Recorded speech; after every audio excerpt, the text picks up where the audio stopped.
Recovery effort will be felt throughout Washington state. Nearly every watershed area will be affected by an Endangered Species Act listing by the year 2000. In Puget Sound, the Chinook, the bull trout, and the Hood Canal summer chum are proposed for listing as threatened species. On the Washington coast, the bull trout and Lake Ozette sockeye are proposed as threatened, while the coho is considered potentially threatened. In the lower Columbia River, steelhead and bull trout have already been listed as threatened. Chinook and chum salmon are proposed as threatened, and the sea-run cutthroat is considered to have high potential for listing as threatened. In the upper Columbia River, the steelhead is listed as endangered, the bull trout is threatened, and the Chinook proposed as endangered. In the middle Columbia River, the bull trout is listed as threatened, with the steelhead proposed as threatened. In northeast Washington, the bull trout is once again listed as threatened. Finally, in the Snake River area, the sockeye is listed as endangered, while the bull trout, the steelhead, and the spring and summer Chinook are all listed as threatened. Getting the public to understand the seriousness of this salmon crisis will be a formidable task for state and local governments as they respond to the listings. Governor Gary Locke. That has major repercussions, because if we are not able to come up with a recovery plan that is acceptable to the federal agencies or to the courts, we run the risk of having federal agencies or a court in San Francisco deciding every land use decision affecting our state. And I really believe that the people in the state of Washington are up to this challenge and can craft a better solution and recovery actions than someone in D.C. who's unfamiliar with the vast differences of geography and terrain and environment in the state of Washington.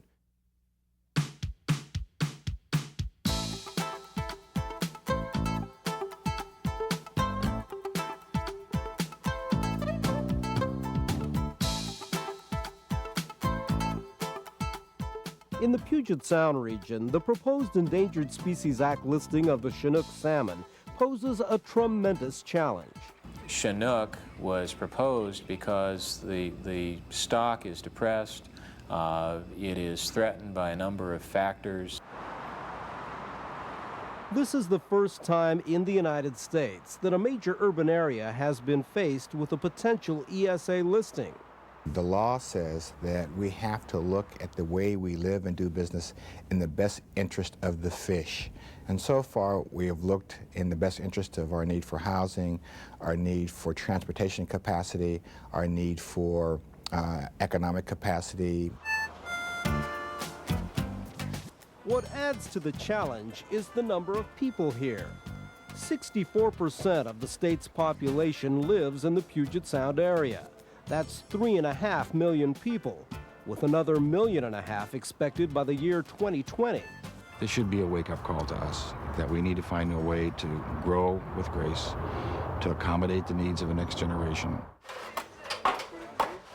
These are excellent economic times for Puget Sound. Job growth is well above the national average. Housing construction is booming.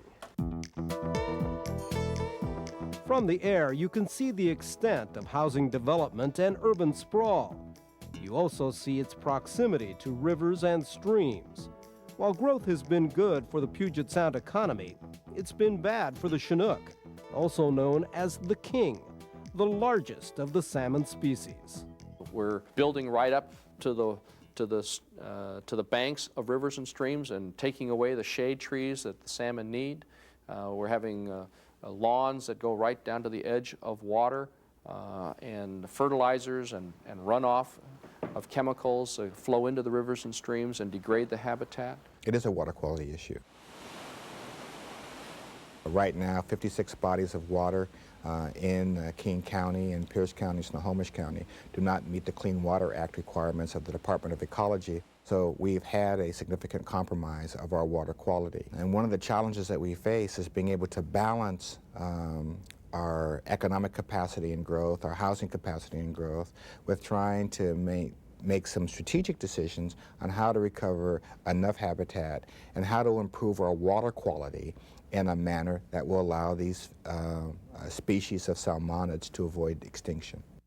We agree that we must move forward in this effort, acting quickly and boldly. Even before the proposed listing was announced in February, the elected executives of King, Pierce, and Snohomish counties agreed to respond collaboratively. The National Marine Fisheries Service said it would spend a year reviewing scientific data before deciding whether to list the Chinook. State and local governments would have the same amount of time to craft a strong recovery plan. They expect the Chinook and other salmon species to be listed. Now you're talking about the 3 largest counties in the state. 60% of the population lives here, and a good deal of the rivers and streams that are going to be identified are located in these 3 counties. By creating a tri-county response, the executives felt they could attract a higher level of public awareness. And with the potential wide-ranging impact of the Chinook listing, they felt it was crucial to include a variety of interests to help develop a recovery plan. Suddenly, anybody who wants to expand an office campus or lay down a road or build an apartment or condominium complex along a riverside is a stakeholder. The stakeholders include big business like Boeing and Microsoft, commercial and sport fishers, developers, farmers, timber representatives, conservation groups, and Indian tribes. Barbara Cairns is the executive director of the salmon recovery group Long Live the Kings. This is only going to work if everybody comes to the table and says, all right, you know, what is it we're trying to accomplish? This collaborative approach has the strong support of the federal government. Terry Garcia of the Department of Commerce says he wants to see this matter handled locally. And it shouldn't be the federal government alone driving this process. We want to encourage states, we want to encourage counties, we want to encourage tribes, we want to encourage private business to work with us, private citizens, to develop plans, partnerships that address these issues. In the Puget Sound region, there are more than 16,000 miles of rivers and streams. The Tri-County Group will frame its recovery plan around the protection of watershed areas, prime salmon habitat. Pierce County Executive Doug Sutherland. What we are addressing is the habitat, because at the local level, that's the only thing really that we can have any direct control. Some private groups are planning to purchase wild salmon habitat areas to protect them from development. Such private investment will be encouraged. Some cities, like Seattle, which is the biggest water supplier in the state, have already made major investments to protect habitat like the Cedar River watershed. And so we've started working several years ago to develop a habitat conservation plan so that our water supply business could go ahead and we could also provide the kinds of flows and habitat that the endangered Chinook and other salmon species need throughout the Cedar system. As the Tri-County Group moves to protect salmon habitat, it will take a hard look at the current regulations for such things as road construction. Appoint him as his legislative assistant. So this really is coming home for me. I have a 10-year pin from King County and a 10-year pin as an employee of the City of Seattle. And I want to thank each of you and your departments and agencies for helping me to feel back at home. It's been really tremendous to go around and talk with employees and citizens about how they feel, either working for the city or working with the city, the service that they get. And I have to tell you that by and large, people are pretty proud of this city of Seattle. Last week, I went back to the U.S. Conference of Mayors meeting, which was being held in Washington, D.C. and in New York City.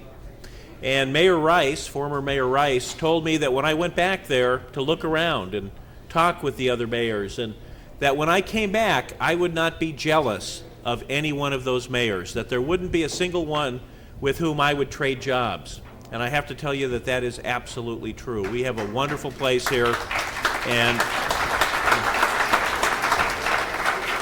that is in large part due to the dedication of our fine city workforce. I'm also pleased to be here for another reason, and that is the specific celebration that we're having here in February, and that is of Black History Month. One of the things that is important to me is to understand history. Because if you don't understand history, if you don't learn lessons from history, then you are fated to repeat the mistakes of the past. And one of the things that's very important to me in my administration is trying to bring young people into our workforce, bring young people into community activity and community action. And it's important to me because I had that opportunity. I had the opportunity at age 16 to get involved in politics, and the very first political convention I went to of the Washington State Young Democrats was held in this room. And it was in July. It was a pre-primary endorsement convention, and I found it exciting, and I got to be involved. And I got the chance to work back in Washington, D.C. for Warren Magnuson in the United States Senate. I got to learn from that experience. I had a chance to run a campaign for Norm Rice, and I learned from that experience. And so as a young person, people took me seriously. They gave me a chance to show what I had. I learned my passion for politics and public service from those experiences. And if we're going to engage a new generation of Americans, we're going to need to give them a chance to find their passion and their place in our community and where they can contribute back, and that's important. But it's also important that we provide some guidance when we do that. Because the thing that we learn as we get our gray hair is from experience. We learn a little bit about the history of a community. We learn a little bit about the depth of feeling on issues and why that is. And that is called history. It's learning from our experience. The weekend after the election, you might remember the election in November wasn't decided right away. There were a few days there where there were still some votes to be counted, and that was an exciting time, I have to tell you that. But I went away that weekend with my wife to the ocean, and I took 3 books with me. And they were all 3 history books. One of them was a history of the Japanese-American experience in Seattle, and how Japanese Americans were treated during World War II, how they were taken from their homes and businesses and put into camps. Seattle Japanese Americans were put into a camp called Minidoka in Idaho. I also took a book called Black Victorians, which is a history of the African American community in Seattle from the very beginning, from the 1860 census, when there was one black Seattleite who was reported in that census, to the 1890s, when there was a thriving community of African Americans here, and a couple of churches that exist today, Mount Zion and First AME. I also took a book that went from that period to the more current time by a professor at the University of Washington, Quintard Taylor. And so I got a chance to read and learn and think a little bit about the history of a couple of our communities and the depth of feeling and the issues that help to shape those communities.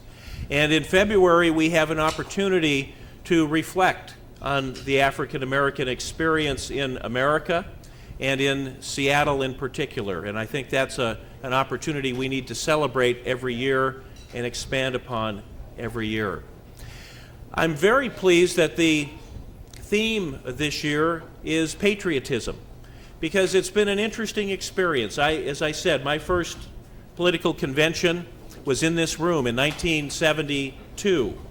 And at that time, if you were a Democrat, which I was, patriotism was sort of a 4-letter word. If you held a flag or you put a pin on your lapel of an American flag, somehow you were a little bit off. You were conservative or right-wing, or in some fashion it was not very acceptable. And I think that one of the things that we've learned as a nation perhaps this year, since September 11th, is a feeling that I had very vividly this past Saturday. This past Saturday, the U.S. Conference of Mayors went to Ground Zero in New York City. And 150 of us were standing there looking at this expanse. Looks like a construction site now. This expanse in the middle, the heart of New York City, where 2 of the tallest buildings in the world used to stand, where thousands and thousands of people worked each and every day. And as I looked around, I had a pretty somber feeling. And then I looked at the faces of my fellow mayors, black and white and brown and Asian, and just a reflection of our country. And I felt in the strongest way I had ever that we are all in this together, that we are one nation, we are one people, we are America. And we have the opportunity, unlike I think any other country or civilization in the history of man, to show that we as a diverse people, as a diverse community, can build upon the strength that we each bring to this community, and that we are all in it together, and that we in Seattle and Washington State and America will find ways to express that in the 21st century that will be remarkable. So thank you for letting me join with you today. I look forward to working with each and every one of you over these next 47 remaining months in my first term.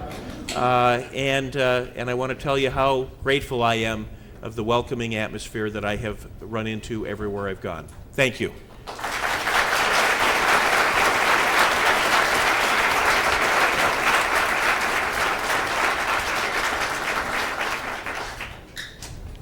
I want to thank Mayor Nichols for those observations and his comments.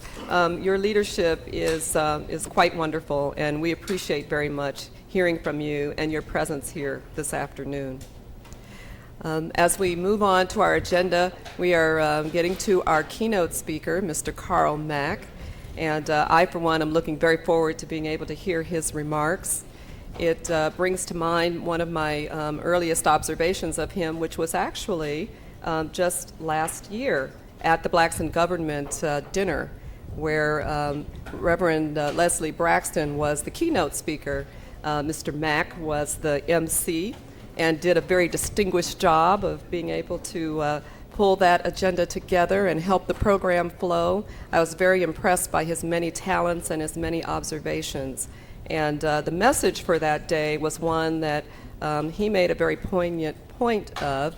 We were listening to Reverend Braxton talk about how we as African Americans in government should remember where we have been, where we have come from, and what our responsibilities are as we conduct our everyday business.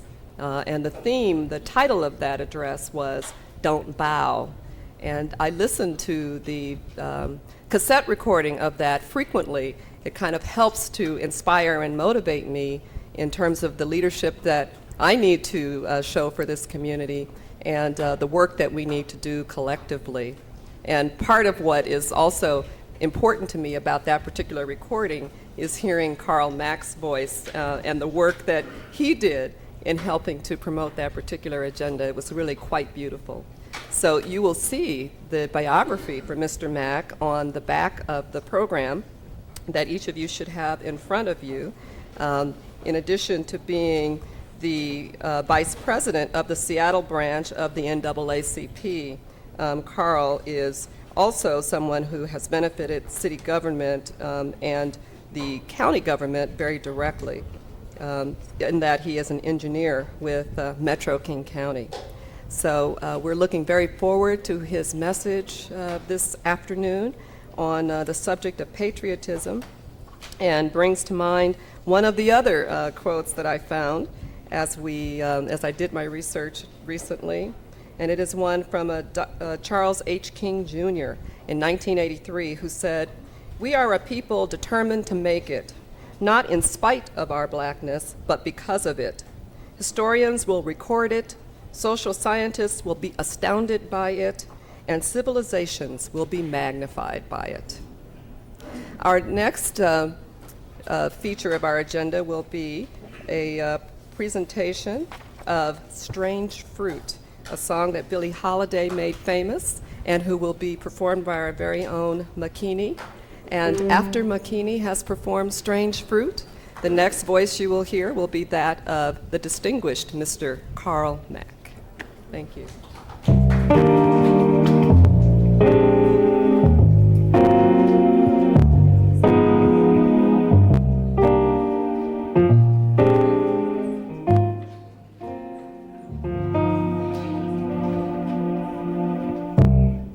Southern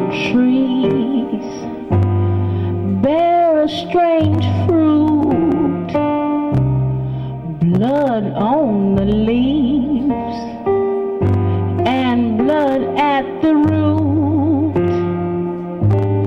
black body swinging in the southern breeze. Help me, even though if people don't think like it's a lot of money, it is enough. Every little bit helps, and it's been a blessing to me since I've been having these internships in school, and it's just a lot of busy work for me to do. So I thank again for the scholarship.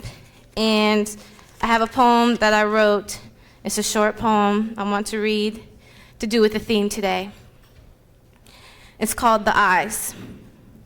I'm seeing through the eyes of a young woman filled with ambition and drive. I'm seeing through the eyes of a child who comes from a broken home but would rather smile than cry. I'm seeing through the eyes of a leader who lives by truth than by deceptive lies. I'm seeing through the eyes of an athlete who knows it's better to strive for first than for a tie. I'm seeing through the eyes of a witness, knowing that it could have been them that died. I'm seeing through the eyes of a homeless who now have another try. And I'm seeing through the eyes of the people who know it's time to unite. Thank you again.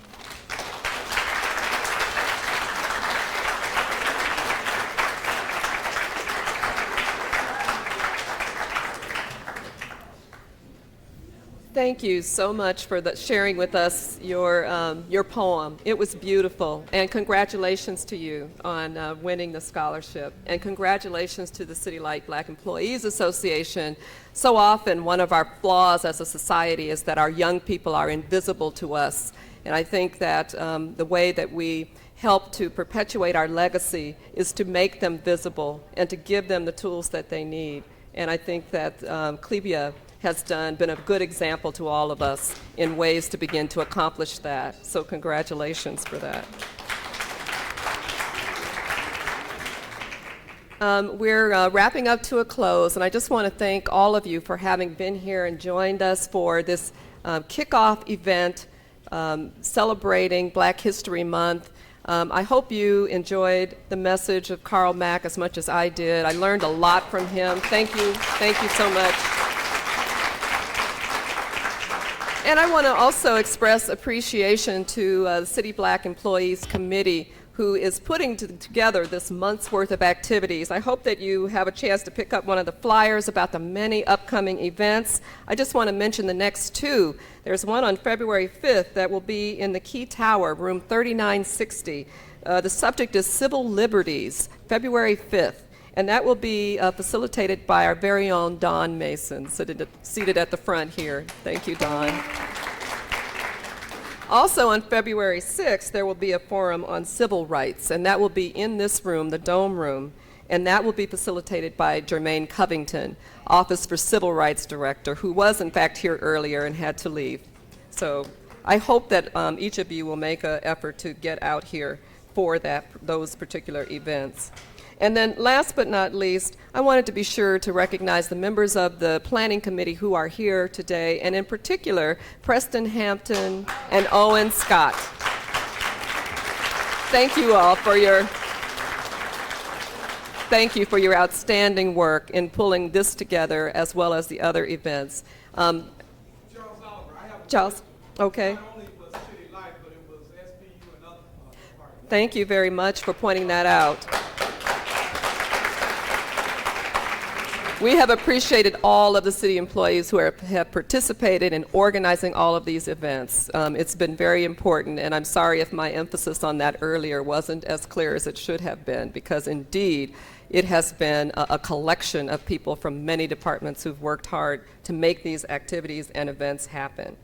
So with that, I want to thank you once again for the opportunity to MC this event, and we're looking, oh, I'm sorry, Mr. Mack. Oh, thank you. Thank you very much. Thank you. Everybody have a wonderful afternoon, and thank you for being here. And as we close, I understand we'll have another musical selection by Makini. Thank you. Good afternoon.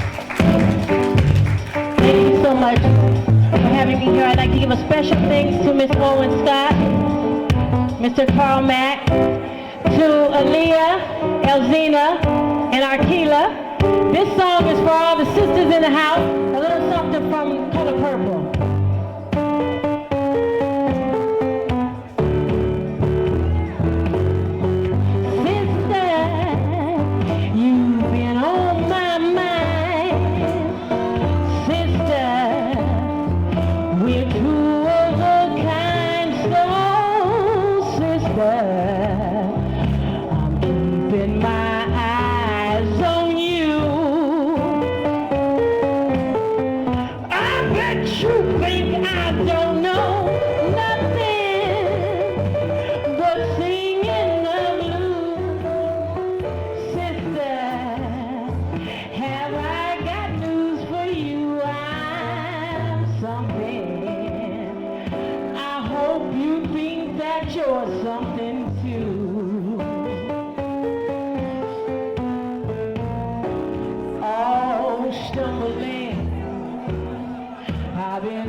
If you'd like it. Thank you. I'd like to thank Wayne Bell on keys and SMS Entertainment for the sound. Thank you very much. Don Hafferkamp, I'm an ironworker with Skagit. Gene Thompson, electrician at Ross Powerhouse. I'm Tony LeClaire, I'm an operator at Diablo Powerhouse in Shop Stewart. I'm Ron Bates, I'm from civil engineering, raised on the Skagit, lower down. That doesn't count. The same school. Pam Smith Graham, Power Stations, and we have Cedar Falls licenses in our semester. For this week, we have Cedar Falls. Carol Lawrence, I'm a labor negotiator. I work in the Department of Executive Services, that we're called now. Isn't that exciting? You can't go.